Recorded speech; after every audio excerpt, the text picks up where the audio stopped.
আসন্ন ত্রয়োদশ জাতীয় সংসদ নির্বাচনে ঢাকা ১০ আসন থেকে স্বতন্ত্র প্রার্থী হওয়ার ঘোষণা দিয়েছেন আসিফ মাহমুদ সজীব ভুঁইয়া। অন্তর্বর্তী সরকারের উপদেষ্টা পরিষদ থেকে পদত্যাগের ঠিক পরদিনই আসে তার এই সিদ্ধান্ত।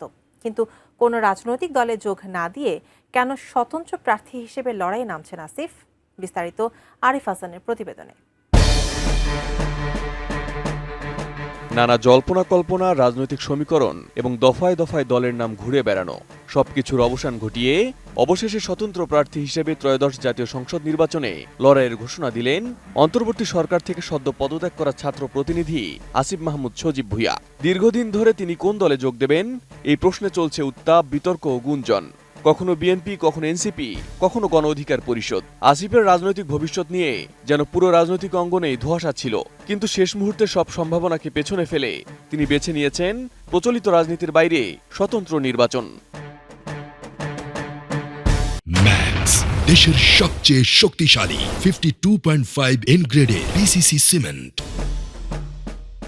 গত 10 ডিসেম্বর প্রধান উপদেষ্টা ডক্টর মোহাম্মদ ইউনূসের সঙ্গে বৈঠকের পর পদত্যাগের মুহূর্ত থেকে সবচেয়ে বড় প্রশ্ন ছিল তারা কোন দলে যোগ দিচ্ছেন, দুজনই কি একই পথে হাঁটবেন নাকি বিভক্ত হবেন। বিশেষ করে আসিফকে ঘিরে জল্পনার শেষ ছিল না। বিএনপি ঢাকা 10 আসনে প্রার্থী ঘোষণা না করায় গুঞ্জন আরও জোরালো হয় যে হয়তো এই আসনে যোগ দিচ্ছেন তিনি। পরে ওই আসনে বিএনপি প্রার্থী দিলে সেই সম্ভাবনাও ভেস্তে যায়। আবার এনসিপিতে যাওয়াকে কেন্দ্র করেও দলটির অভ্যন্তরীণ দ্বন্দ্ব সামনে আসে। এর আগে আসিফ এনসিপিতে গেলে কোন পদ তাকে দেওয়া হবে সেই জটিলতার তথ্য ছড়িয়ে পড়ে। সব গুঞ্জনের পর অবশেষে সামনে আসে নুরুল হক নূরের গণ অধিকার পরিষদের নাম। দলটির পক্ষ থেকে জানানো হয় এই দলের ব্যানারে দেখা যেতে পারে তাকে। আমি এই পুনর্গঠন ও বিনির্মাণের লড়াই চালিয়ে যেতে চাই।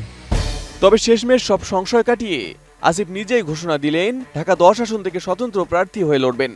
শুক্রবার প্রকাশিত একটি ভিডিও বার্তায় তিনি জানান, বড় কোনো দলের ব্যানারে নয়, জনতার সমর্থনই তার একমাত্র শক্তি। প্রচলিত দলের অর্থনৈতিক পৃষ্ঠপোষকতা, কর্মী বাহিনী বা শক্তিশালী সংগঠন এগুলোর কিছুই নেই তার।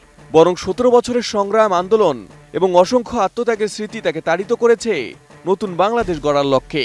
আসন্ন ত্রয়োদশ জাতীয় সংসদ নির্বাচনে আমি ধানমন্ডি, কলাবাগান, হাজারীবাগ, নিউ মার্কেট এবং কামরাঙ্গীরচরের একাংশ নিয়ে গঠিত ঢাকা 10 সংসদীয় আসনে স্বতন্ত্র প্রার্থী হিসেবে দাঁড়াচ্ছি।